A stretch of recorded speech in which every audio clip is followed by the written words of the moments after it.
Hi, George Peterson here from Front of House. We've got a great issue for you this month, starting with our coverage of Muse Will of the People World Tour. This trio has been putting on arena and stadium shows that excel in every department: musicianship, stage presence, production, and top-notch audio. Photojournalist Steve Jennings checks it out. We also visit Future's One Big Party, where this pioneer of modern trap music extended his tour with 11 dates using an outline GTO line array that got rave reviews from the artist, the crew, and most importantly, the fans. June is Infocom month, and we offer a sneak preview at some of the hottest new sound reinforcement products being unveiled at the show. Don't miss it.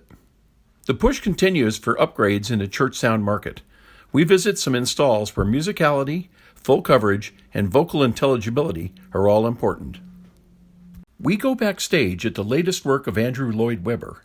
This musical twist on a classic tale comes to Broadway with a brilliant sound design by Gareth Owen. Our buyer's guide this month focuses on digital wireless microphones. An essential part of nearly every production, we look at the latest entries in advanced RF systems that will keep your signals out of today's crowded airwaves. Our Tech Spotlight looks into the advanced design and feature set of Digico's new flagship 384-channel digital desk. Don't miss it. Danish manufacturer DPA created a box set with 7 great mics for capturing drum performances, and Steve Savanu checks it out. With churches using more wireless mics and IEMs, RF management soon becomes a job unto itself.